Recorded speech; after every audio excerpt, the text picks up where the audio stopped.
Personal and also very fragmented and imperfect.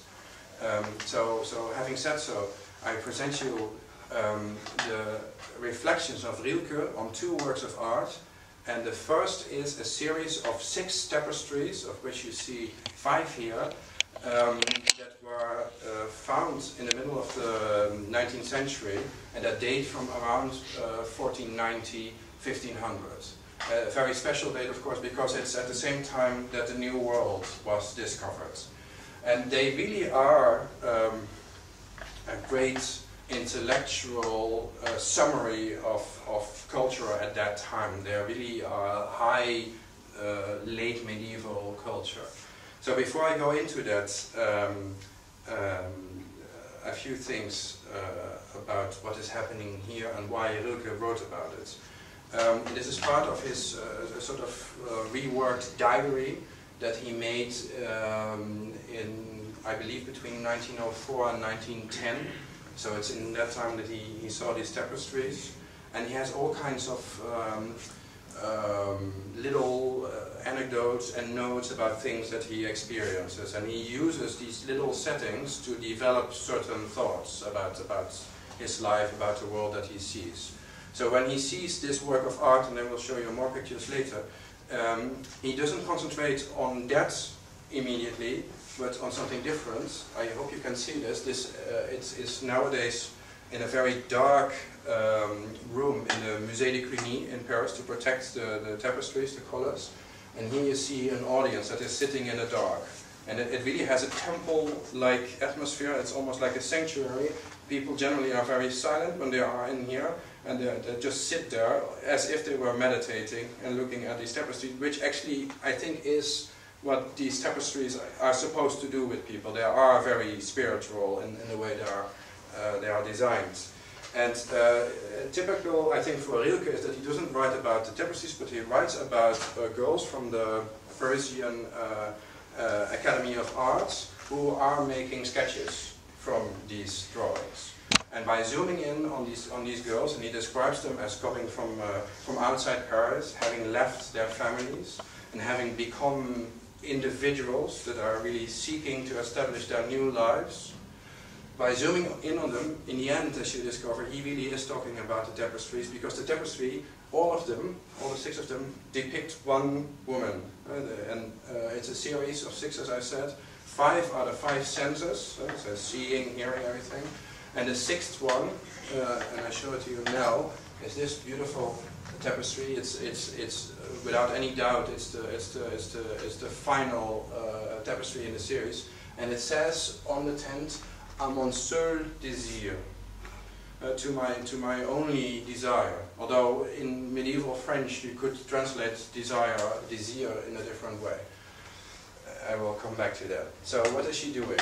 Although she has been in this material world in the sense that the 5 previous tapestries are about the senses, although already in a spiritual way, this develops into the 6th one, where the 6th sense undoubtedly is love, spiritual love, love that transcends the material world.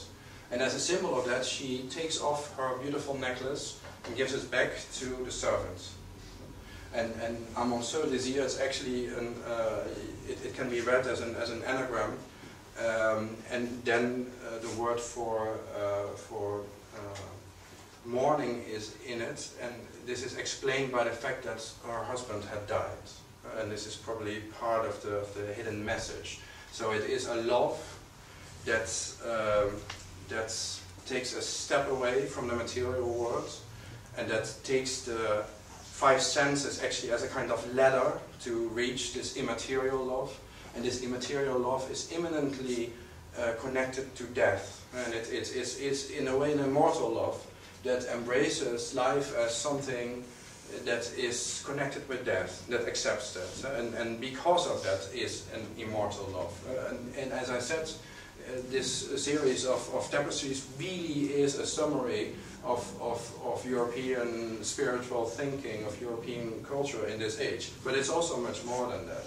The elements in it are very old. Unicorn is an animal, is a fantasy animal that has a background in Mesopotamia and in India. There's a very long tradition in it. And there are many other elements that come from widely apart traditions, and they all come together here. But the most important aspect, I think, is that Rilke, who saw most of these things already, sees them in this engaging humanist way, by focusing not solely on the work of art, but by describing the people sitting in this room, by these girls from the Parisian academies, and taking them actually as the image that he sees here. And actually he writes in a very touching way, because he says that men have so terribly failed over the centuries in understanding this real love. And after all these centuries, isn't it time that we, men, change? I mean, so this is one of the ideas that he has about this. But he also has this really wonderful idea, and this is why I wanted to touch on this, that the unicorn, as he describes in a poem inspired by this, is of course an animal that doesn't exist, but it does exist because of love, because of this spiritual love, because of this engagement between people, this special kind of transcendent engagement that makes that people can rise above themselves and about their own mortal context and construct something that is better than themselves. And for Rilke, the unicorn in all these pictures is that symbol. Unicorn, as it were, is a symbol of the love of this lady in these tapestries. So I really advise you to read this little book, because it's absolutely wonderful. Now, this very generous attitude, because that's what I think it is something that Rilke could apply without effort to anything that he found. And he really had a capacity of finding things. He was famous for finding works of art that nobody else had seen. And immediately, like that, you know, he would understand why it is important. And he did so also with the famous Gilgamesh epic. And in the next session, the Gilgamesh epic will actually be very important as an example for what I will try to show you. And I will in a second tell you about the narrative of this epic. But for now, it is an epic about two heroes, and one of them dies and the other reacts fiercely to that. And again, there's this connection between love and death. It's very strong. And read what this wonderful person writes about it. And this is just 2 decades after the discovery of this epic. Ich habe an diesen wahrhaft gigantische Stücke, Maße und Gestalten gelebt, die zum Größesten gehören, was das zaubernde Wort zu irgendeiner Zeit gegeben hat. You must be, I think, really lucky, really blessed when you can use the German language like that. Das zaubernde Wort. For me as a non-German, that is really absolutely beautiful. In den Fragmenten ist ein wirklich riesiges Geschehen und Dastehen und Fürchten, und selbst die beiden Textlücken, the fragmentary nature, wirken irgendwie konstruktiv, indem sie die herrlich massiven Bruchflächen auseinanderhalten. Hier ist das Epos der Todesfurcht, entstanden im Unvordenklichen unter Menschen, bei denen zuerst die Trennung von Tod und Leben definitiv und verhängnisvoll geworden war. And indeed, and this is really something to reflect for a moment. The Gilgamesh epic really is something very amazing, and it is, as Rilke says about the Lady and the Unicorn, when you first read it, you almost are embarrassed, as if you come, as he says, to a party without an invitation, and you suddenly see what a wonderful occasion it is. And you almost feel ashamed because you're not prepared for the grandeur that is suddenly revealed to you. And different from the Homeric epics, or the tragedies of Sophocles, the Gilgamesh epic was not known to us for centuries and centuries and centuries. It was rediscovered suddenly. And the rediscovery was made possible by the decipherment of cuneiform. And suddenly, in the reserves of the British Museum, people read clay tablets and they found this really absolutely marvelous story preserved on clay tablets, rescued from the sands, brought to London and read by diligent people who devoted their life to reading these tablets. And suddenly there is this thing, and Rilke, he comes across a book with a first translation, he reads it, and he has these marvelous words about it, and he immediately understands why this is such an important epic, why this is much more than just a piece of Mesopotamian literature rescued from an excavation. This is what Goethe would call world literature, and he treats it immediately on the same level as The Lady and the Unicorn, and he immediately has the same reflex that he reads in this story about friendship between two heroes, das Epos der Todesfurcht. And he immediately relates this to his own interest, his own obsession, his own fear about life and death and love and loss. And he can immediately relate to it. And why can he do this? Because he has the humanity to do that. He is an engaging humanist. He is willing to do this. But he's not doing this because he's stepping over a border. He is living in the world, and he takes what he takes, and he interprets what he interprets. He's not even thinking of Orient and Occident when he writes that. He just appreciates this piece of art because it is a piece of art, and it is worth to be appreciated. And that, of course, is the attitude that we should go for. We should not battle this Orientalist thing. We should go for a much more direct, universalist approach. And this is as you have noticed by now, what I would like to do. So I come back now here at last, just to close off. I mean, there's so much more that you could say, but I will try to close off. The first image that I showed to you last week was the silhouette of a horse, and then we concluded that it is not, at least not for us, and not in this context, a horse, but it is a cultural product. It is the result of centuries of crossbreeding, of enhancing this species of animal. And as we see it today in races or just on a meadow, it is a reflection of centuries and centuries of willpower, of human endeavor. And this is just a horse. So if we are willing to allow for this horse to be a continuous cultural product that links us, that links European and modern Near Eastern culture to a much older history.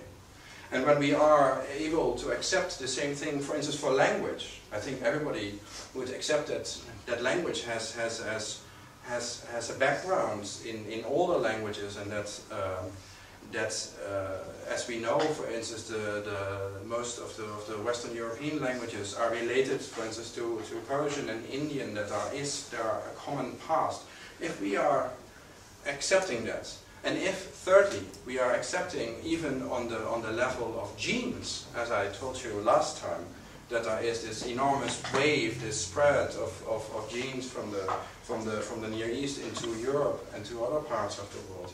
If we accept all of that, why do we not accept it in the same natural way for all culture? Why is it so difficult to forget about these so-called borders? Why are we so stubborn, and do we keep this Bosporus as a division? And therefore, I really applaud the without borders part in the title of the association, because I really believe that in the engagement that I read into that title, the solution is for dealing in a truly significant way with Oriental heritage. Now, I was talking about the engagement that you can have among individuals, but also between cultures. The engagement that Rilke read into the tapestries of the of the lady and the unicorn? Well, this engagement is also found in the Gilgamesh epic. The Gilgamesh epic, as I promised I would tell you, is about two heroes. One is king of the city of Uruk that we have encountered before. Say that it is the image of the older city. And the gods decide, because they think that Gilgamesh should be tamed, that another hero should be created to be his counterweight. So they create, out of the clay, they create Enkidu. It's a repeated creation of mankind. And Enkidu is not self-aware. He lives with the animals. He runs, it says in the epic very poetically, he runs with the deer in the field and he drinks with the wild beasts. And then Gilgamesh hears about him and he sends a prostitute to cultivate Enkidu. And it is like the downfall of Adam and Eve, of course. So he has intercourse, and then he eats bread and he drinks beer, the products of human culture, and he is brought to Uruk. And when he stands before the walls of Uruk, which are introduced in the very first lines of the epic as something wonderful and immortal, when he stands before the city of Uruk and he sees it, and he sees the ziggurat, this mighty symbol, this attempt to reach heaven, he turns pale. And this is a moment so powerful that there's even a book about it, The Paleness of Enkidu, in which the author tries to explain why is Enkidu pale. My own explanation for this is that Enkidu, when he sees the city, when he sees the culture, he for the first time realizes that he has become mortal. Because animals live only in the present. They have no past and they have no future. And therefore, in a way, they are immortal. They know not of death. And Enkidu is like them, and then when he is civilized, he becomes mortal. And he becomes pale when he realizes that. But he is, in the epic, willing to pay that price. At the end, Gilgamesh and Enkidu become friends. They have a lot of adventures, and of course, as always, the gods are jealous, and they decide to punish Gilgamesh, and they punish him by letting Enkidu die. Very mean. And on his dying bed, Enkidu first curses the prostitute that has brought him into the city, but then he thinks again and he blesses her. Because of what she did, because of his civilization, he has lived this wonderful life with Gilgamesh. This true friendship that transcends the individual, and by which he has, for a little bit, become immortal. And he knows, because Gilgamesh tells him so, that after his death, Gilgamesh will wander around all over the planet because of this loss of his friends. And he will go to the utmost reaches of the earth to find out about mortality. And the epic then closes very beautifully with the same lines that open the epic, the glorification of the walls, of the structures of the buildings of Uruk. This very ancient city, this marvelous city where writing was invented. Think of the position of this city in human experience. But now, it is not the writer, not the author or the poet of the epic that is writing this, but he lets Gilgamesh himself repeat these lines. So Gilgamesh reaches this insight where he sees that indeed mortality is his lot, as it is that of Enkidu, and that he will be dust. But there is this immortal monument to man's mortality. And this monument only man can make and only man can have. This is the immortal glory that the gods will never have. This is the one thing that man has.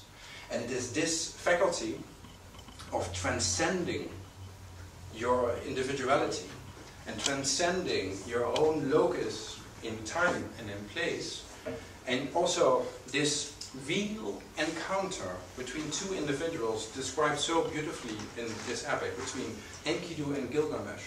the same encounter that Rilke reads into the Lady and the Unicorn series, that has been reflected upon in literature and in religious writing time and again.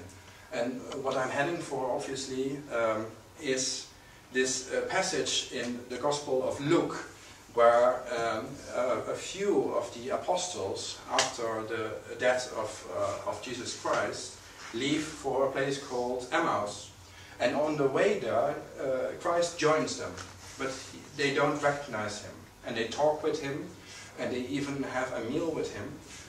And then afterwards, when he has revealed himself and he has disappeared like a phantom, they realize that something really wonderful and uplifting has happened to them.